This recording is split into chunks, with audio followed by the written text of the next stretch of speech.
Terveisiä Muotkatunturi erämaasta. Ollaan 5 kilsaa patikoitu Muotkanruoktusta tänne erämaa-alueen keskiosia kohti. Ja nyt alkoi sataa ja heitettiin rinkkoihin sateenpäälliset ja jatketaan tästä tonne vielä kilometri pari ainakin eteenpäin. Ja sitten alkaakin kello olla jo aika myöhäinen ilta, niin katsotaan leiripaikkaa sinne.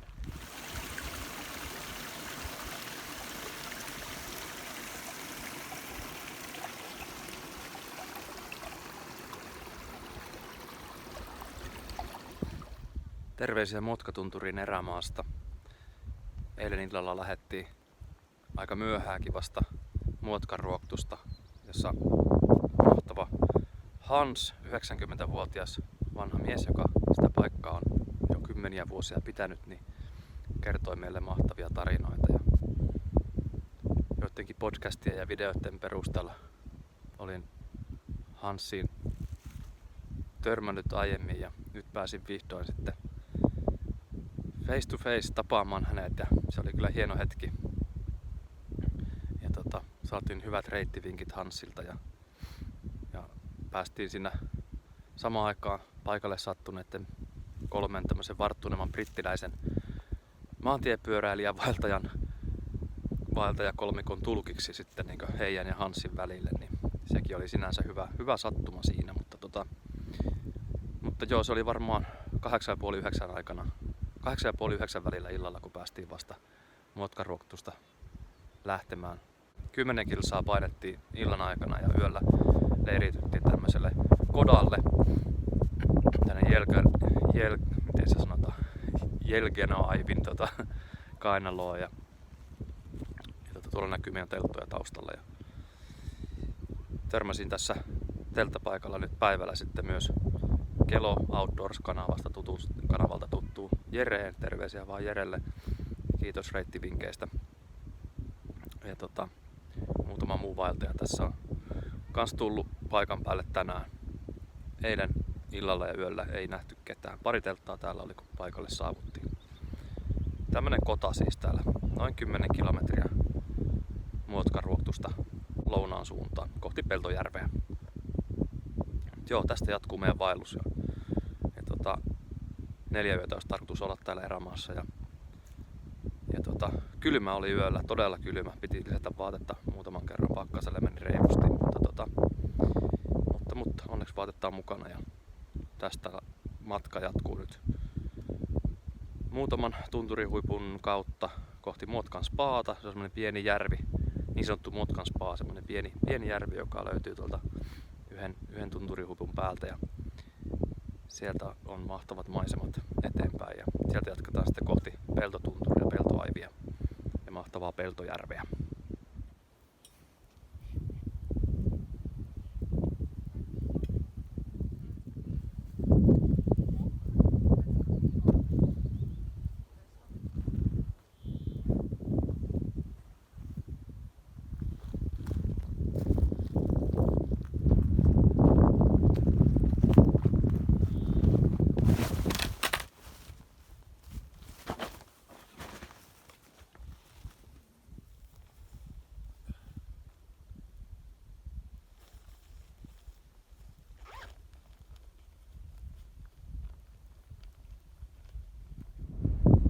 Toinen vaelluspäivä Tuanganuaivin, en valitettavasti tiedä tarkkaan miten se lausutaan, mutta Tuanganuaivin huipulla ollaan ja tuolla Kurussa olevassa semmoisessa pienessä kodassa keitettiin lounat avotulella ja nyt ollaan aika jyrkkää rinnettä kiivetty tässä puolen tunnin verran ja saatiin tämä ensimmäinen huiputus tässä aikaiseksi ja jatketaan tästä Peltojärven suuntaan. Lumilaukkuja löytyy ylärinteestä aika paljon vielä, vaikka kesäkuuta eletään. Kelit on viliposet, mutta sehän ei meitä haittaa. Yöllä oli tosiaan vähän kylmää. Katsotaan mitä seuraava yö tuo tullessa. Koitetaan päästä Peltoaiville asti, sinne huipulle ja sitten Peltojärven rantaan asti. Tämän päivän katsotaan miten meille käy.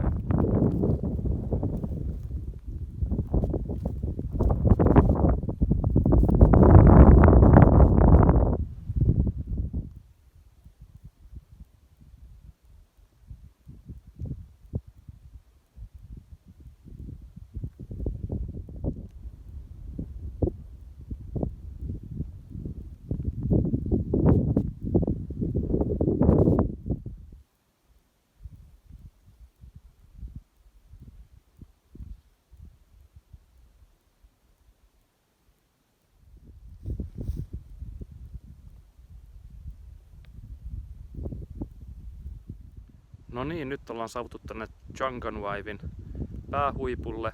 Toivottavasti meni lausunta edes jotenkin oikeaan suuntaan. Olisi hienoa oppia lausumaan näitä nimiä kunnolla. Saamenkielisiä hienoja nimiä. Ja täältä korkealta huipulta löytyy siis tämmönen mahtava tunturijärvi. Tätä kutsutaan Muotkan spaaksi, eikä syyttä. Kattokaa nyt hyvänä, aika hyvät ihmiset.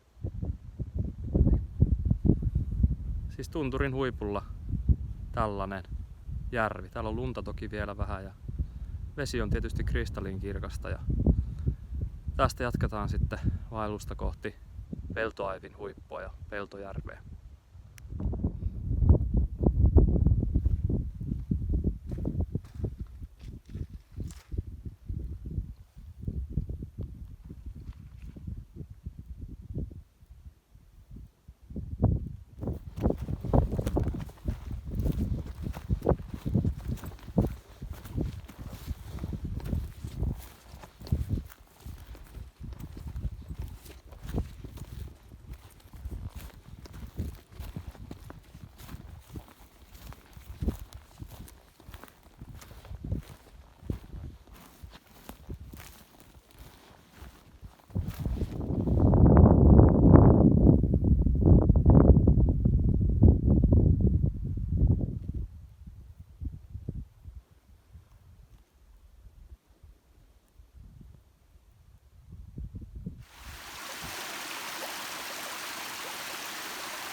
Toisen vaelluspäivän ilta, kohta kello ilta 10 ja tuolla taustalla näkyy Peltoaivi, tunturin huiput ja sen edessä oleva pieni järvi, jonka nimeä nyt en osaa saamen kielellä lausua, vaikka haluaisin senkin opetella kyllä tässä.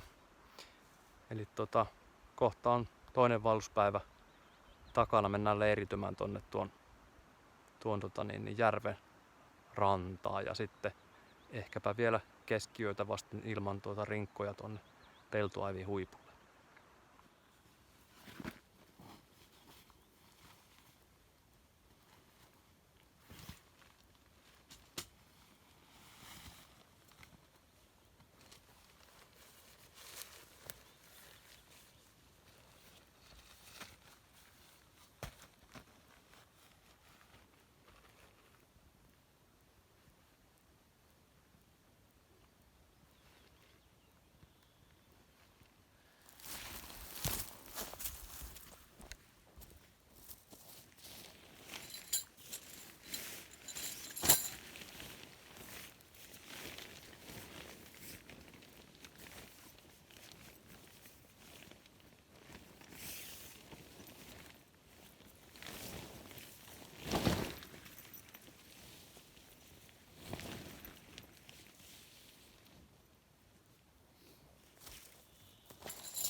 Hyviä öitä erämaasta.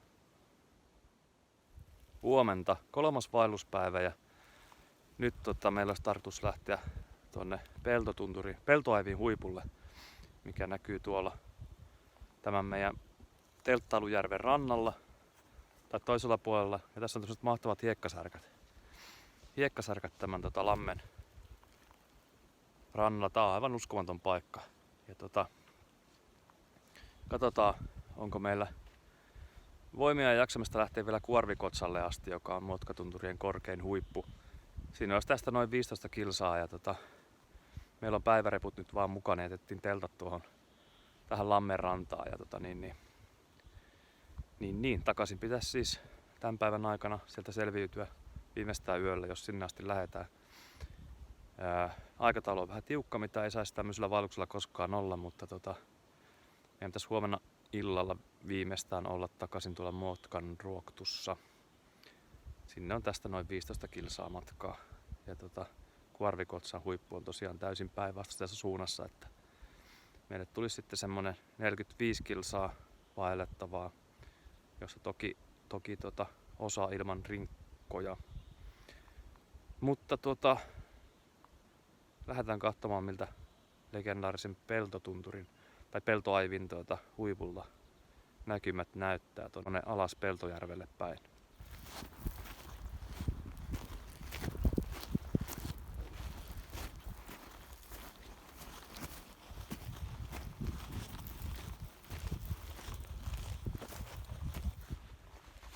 Yö meni ihan hyvin.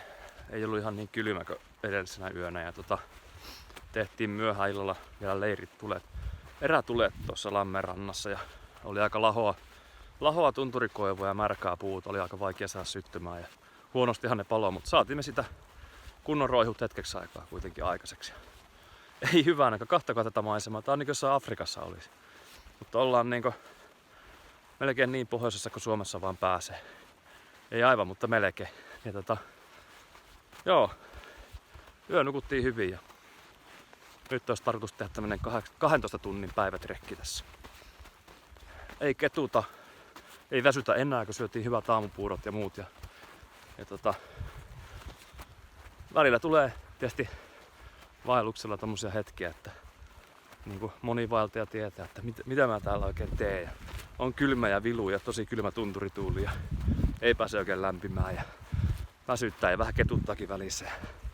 Se kuuluu tähän asiaan ja siitä tulee niinku mahtavia itsensä kohtaamisen kokemuksia ja ylipääsemisen kokemuksia. Ei ole vielä kastuttu ihan läpimärkiksi kuitenkaan. Katsotaan, voi olla, että tänään kastutaan, mutta sen näkee sitten.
Siellä näkyy Peltojärvi.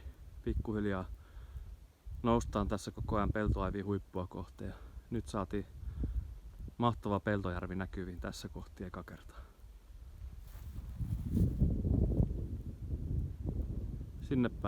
Tuonne päin ollaan menossa huippua kohti. Ei tunnu pahalta, koska rinkat on tuolla kaukana alhaalla leirissä ja teltat on siellä pystyssä. Kevyttä kiipeilyä. Nyt saavutettiin mahtavaa Peltoaivin huippu ja täältä havautuu aika uskomattomat näkymät tonne isolle Peltojärvelle alas. Ja tuolla siintää Kuorvikotsan huippu eli Motkatunturien korkein huippu. Ja maisemat on kyllä ihan Taru Sormusten herrasta osastoa.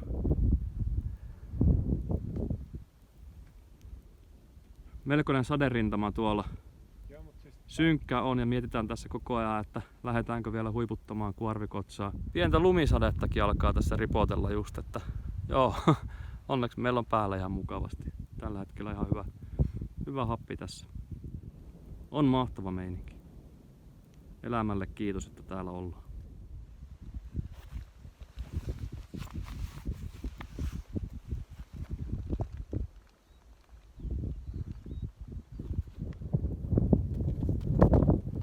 Tuolla kaukana alhaalla lammen rannalla on meidän leiripaikka.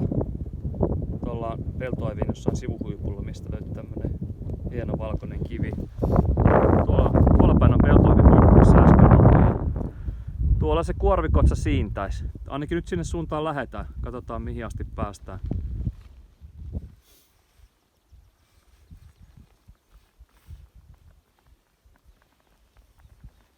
No niin, nyt ollaan haikattu semmonen 5-6 kilsaa ja vielä olisi toiset 5-6 kilsaa jäljellä tonne Kuorvikotsan huipulle.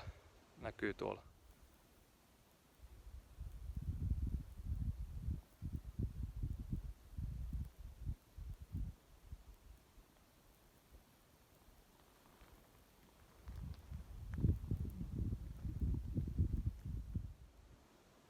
Okei, kello on nyt 8 illalla ja 3. vaelluspäivän ilta.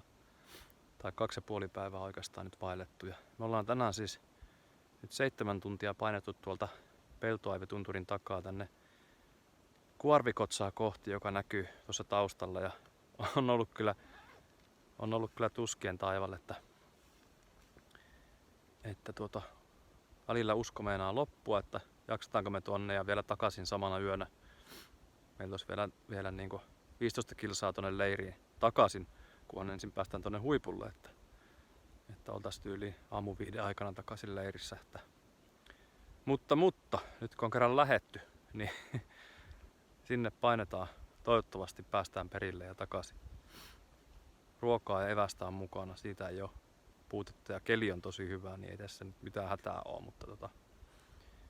Mutta kyllä nämä mittasuhteet taas niin pistää näkövinkkelit uusiksi pienellä ihmispolosella täällä. Että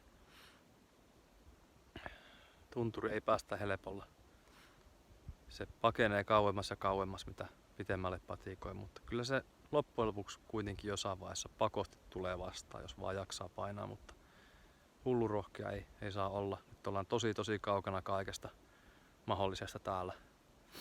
Aika lailla lähes jo keskellä Motkatunturien erämaa-alueen keskipistettä ja meillä on vain pienet päiväreput mukana. Ja ei ole majoitetta, mutta pitäisi olla, mutta keli on hyvä ja takaisin leiriin painetaan joka tapauksessa, vaikka menisi aamu 5 asti. Joo, välillä väsyttää, mutta eväät antaa voimia eteenpäin. No niin, Kuorvikotsan rinteellä ollaan. Vielä pitäisi jaksaa pohkeitten ja reisiä ja pakaroitten painaa. Aivoista puhumattakaan. Ja on tää uskomaton tää kesäillan maisema täältä. Ei voi muuta sanoa. Oi vitsi.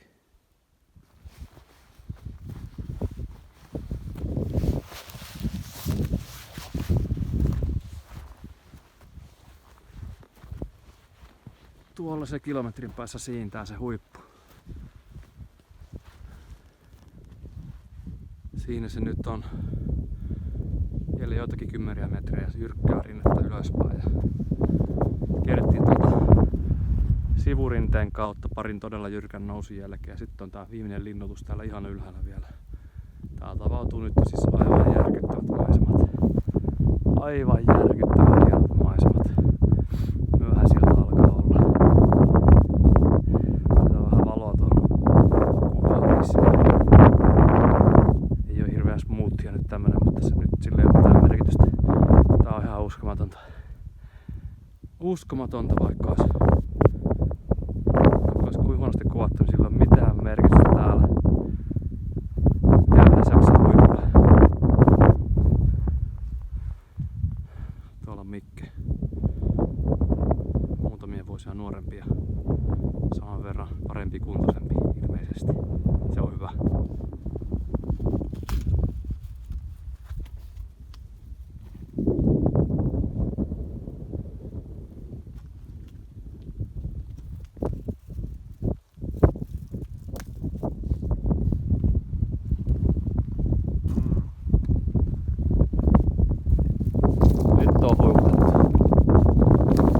Maistuisi katsojillekin tässä tilanteessa nimittäin.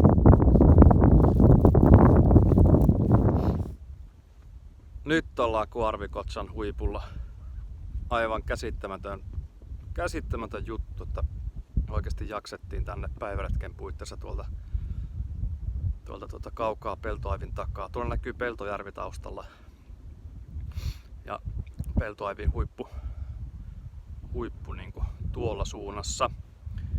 Ja sen takaa tosiaan tänään tultiin sieltä ja muutama muu huippu tuossa välissä kiivettiin ja 8 tuntia painettiin tänne ja kello on nyt vähän yli ilta 9 saavuttiin tähän huipulle ja no tästä olisi 8 tuntia vielä takaisin tosiaan sitten, että jos aamuyöstä päästään leiriin niin se olisi kova.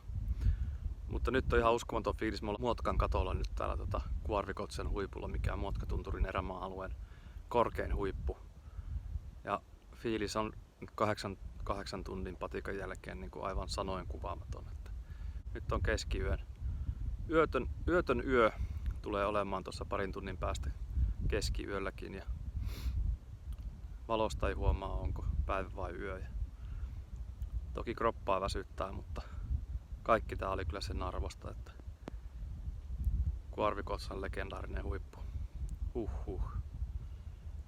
Ja luontoahan me ei voi koskaan vallottaa eikä huiputtaa varsinaisesti ja nämä on tärkeitä paikkoja paikallisille asukkaille, missä me nyt ollaan, saamelaisille, ja sitä on syytä kunnioittaa aina.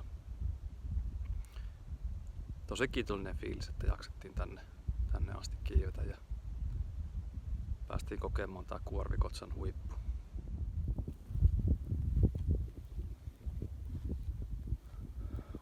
Nyt lähdettiin Kuorvikotsan rinnettä pitkin alaspäin. Tuolla näkyy tosiaan Peltojärvi kaukana ja Peltoaivi. Ja tuolta tultiin äsken, tuolla huipulla oltiin Muotkan katolla. Muotkatunturin erämaa-alueen korkein huippu. Nyt vedetään läpi yön takaisin leiriin. Varmaan joku 7 tuntia siihen menee. Mielettömän kesäyön maisemat. Tuollakin tommonen järvien labyrintti.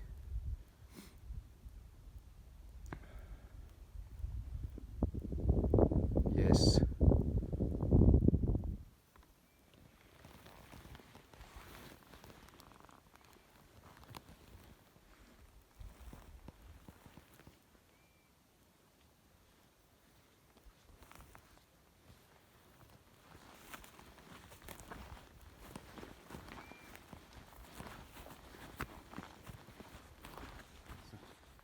Tauolla tässä Kuorvikotsan kakkoshuipun alarinteillä ja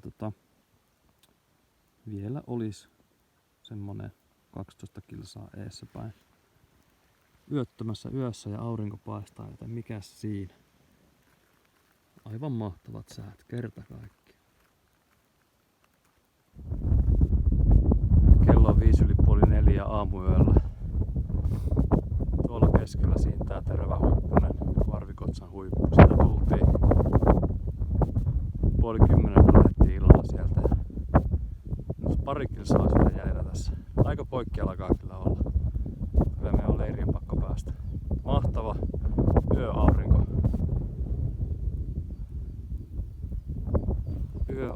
kylvettää Motkatunturin huippuja täällä. Kyllä lujille otti, täytyy sanoa. No, koitetaan päästä vielä maaliin asti. Olisikohan ennen 5 aamulla maali? Teltta ja makupussi. Mahdollisesti. Yes. Mahtava homma. 4.30 aamulla ollaan takaisin teltalla. Tässä ja nyt. Pikkusen otti lujille, mutta se levitti. Mitä se oli? 15 tuntia tuli. 15 tuntia, joo. Että joo, saattaa pieni lepo nyt maistua. Huomenta. 4. vaelluspäivä lähtee tästä ja saatiinko kuin ihmeen kaupalla nukuttua semmoset 6 tuntia täällä leirissä tuon melko mahdottoman eilisen reilu 30 kilsan päiväpatikan jälkeen. Tosiaan joskus aamu 5 oltiin leirissä perillä suurin piirtein ja 15 tuntia sitten tulikin sitten lopulta siitä meidän reissusta. Ja sen verran väsynyt meininki, ettei nyt tätä leirielämää oikein jaksanut kuvailla tässä näin, mutta nyt on rinkat pakattu ja suunnataan pikkuhiljaa takaisinpäin tonne Muotkaruoktun suuntaan tästä. Peltojoen vartta pitkin ajateltiin nyt mennä, koska se voi olla pikkusen helppokulkuisempi reitti näin niin kuin korkeuserojen puolesta kuin että lähdettäisiin takaisin tuolta niin kuin tuntureiden päältä. Eilinen oli sen verran kova koetus meille, että valitaan nyt semmonen helpompi ja suorempi reitti takaisinpäin. Joo, aamupalat on syöty ja rinkat pakattu ja tästä lähdetään. Päivähän se nyt on jo eikä aamu, mutta ei se haittaa. Hyvä meininki.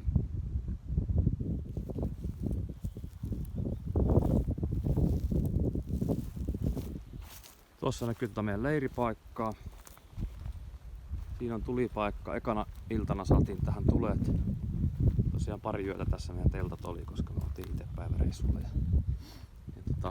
Tämä oli aivan mahtava paikka kyllä tässä. Erittäin vaikeasti lausuttavan järven tai lammen rannalla. Tuntuuko raskalta reppu? Ei, tuntuu ihan ok. Samoin.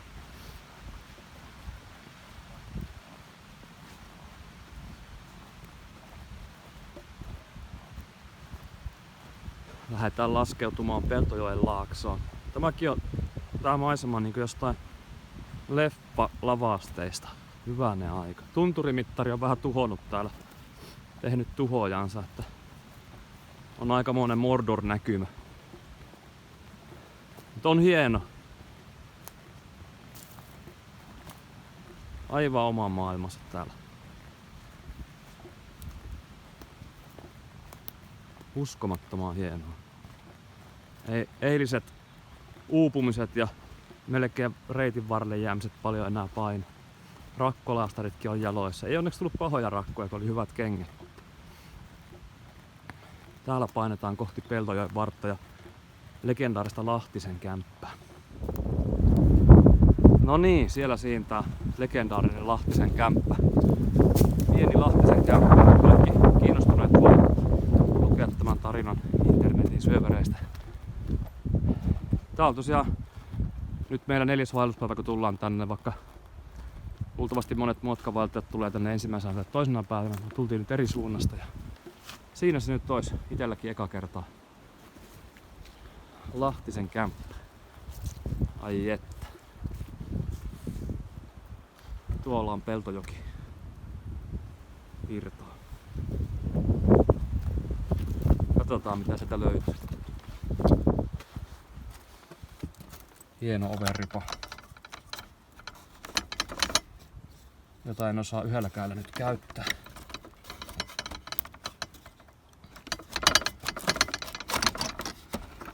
Puhelin toisessa kädessä, niin ei oikein onnistu. No niin. Täällä on hienot laverit. Onko oikein ilmatäytteinen patja? Saattaa olla. Seinällä on tarinaa Lahtisesta. Kamiina löytyy sieltä ja polttopuitakin on. Tää on todella pieni. Täällä ei 2-metrinen ihminen mahtuisi nukkumaan niin jalat suorana.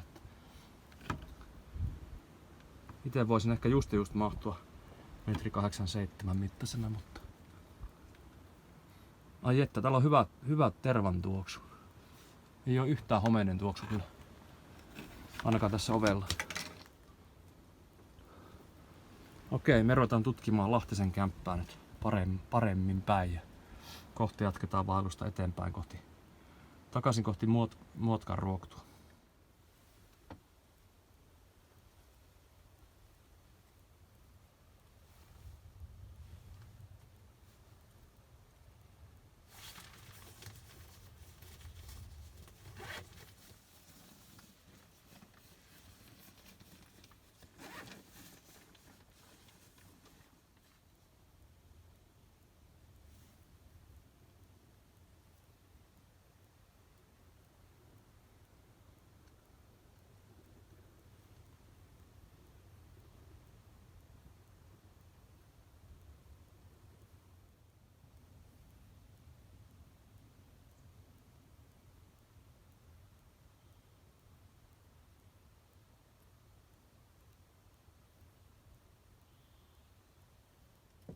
Hiiriä tuolla välikatolla hyppelee, mutta ei se meitä pelkää.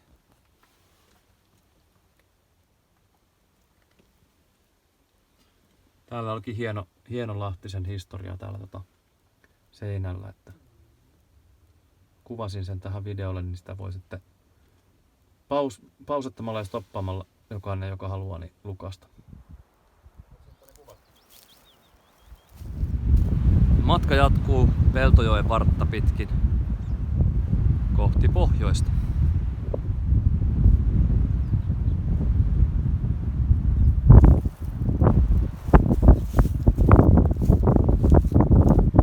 Välillä on tämmöistä hiekkakangasta, välillä on suota ja välillä on louhikkoista polkua ja kaikkea löytyy. Mutta aika helppokulkunen tää on kuitenkin tää Peltojoen varren polku. Nyt vasta tosiaan tultiin 4. päivänä tälle varsinaisesti.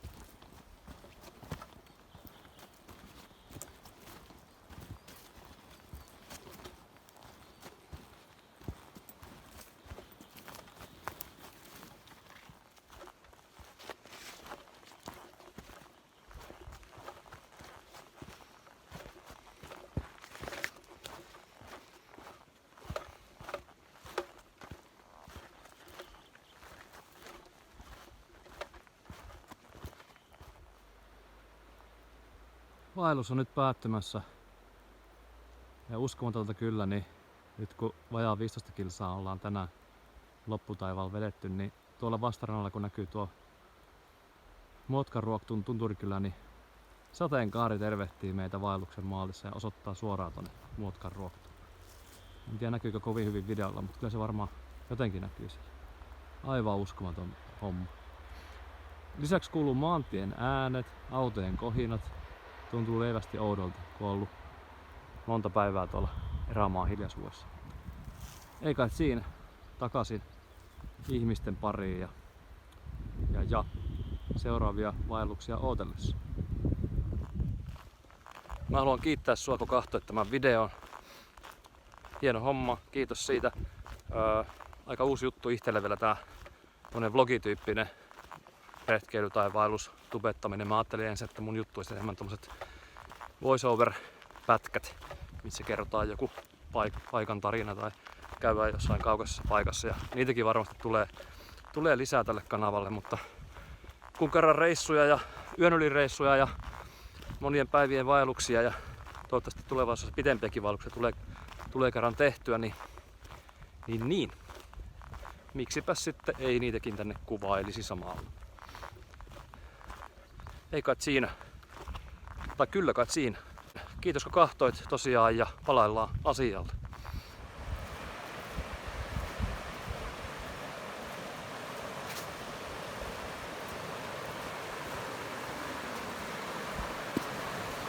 Peltojoki siellä toivottelee meille heipat. Tuolla mäen päällä Muotkan ruoktu. tänne palataan vielä.